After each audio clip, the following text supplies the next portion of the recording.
Hey, what's going on, everybody? How's it going? So Netflix has a new animated movie out called Next Gen. And this is one of those times where I'm kind of confused that this movie didn't actually come out in theaters because it has all the moving parts. It's animated, so you know kids and families are all going to want to go see it. It's got big name actors doing the voices, so you know the parents will be interested. And lastly, it's not so much a kids movie, more so a kid-friendly movie, and there's a big difference between the two. And sure, the movie feels like Big Hero 6 every once in a while, but whatever. The basic plot of the movie centers around a young girl named May, and her mom kind of drags her to one of those Steve Jobs Apple technology conventions. However, at one point, May kind of wanders off and stumbles upon this brand new prototype, which hasn't been released yet, and they kind of form a little bit of a bond, and the robot follows her home. Then the company goes looking for the robot, but the two of them become best friends, and then a whole bunch of shenanigans goes down. Now, if you couldn't tell already, I really enjoyed this movie, actually. The only negatives that I really have about the movie are that it really does feel like a kid's movie at times, like it's trying a little bit too hard. And also the plot kind of gets a little wonky and weird at certain points, but at the same time, this is kind of a futuristic sci-fi movie, so I can't really get too mad about that. But other than that, this is a pretty enjoyable movie. The movie's funny, it didn't get boring at any point in time, so the pacing was good. I especially thought that the dog was funny. If you see the movie, you'll understand what I'm talking about. And the movie definitely has some wider themes that kids probably won't be able to process, which is why I call this a kid-friendly movie and not a kid's movie. Like, for example, May's mom at one point is really not paying attention to her, and she's really just paying attention to her devices, and I can't tell you how many times I've seen that in real life. Also, the movie begs the question about AI and how far we should take that. And the movie also deals with how stuff that happens to you as a child, it can also manifest in bad ways later on if you don't actually resolve the issue. And I just like the way that it covers friendship in general. Like, for example, I really liked the fact that the robot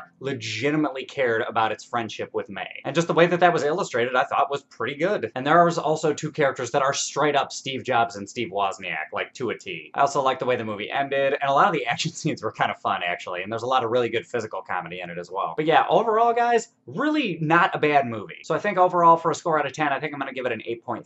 It's easily accessible, both kids and adults can easily enjoy this movie, and it's got a lot of social commentary in it, so there's not a lot to dislike about it. But anyway, guys, those are my thoughts. What are your thoughts? Have you seen this movie? Have you heard of it? Hop in the comments, let me know what's up. Other than that, if you like this review, give me a like, subscribe to all that other bullshit, and I will catch you guys later.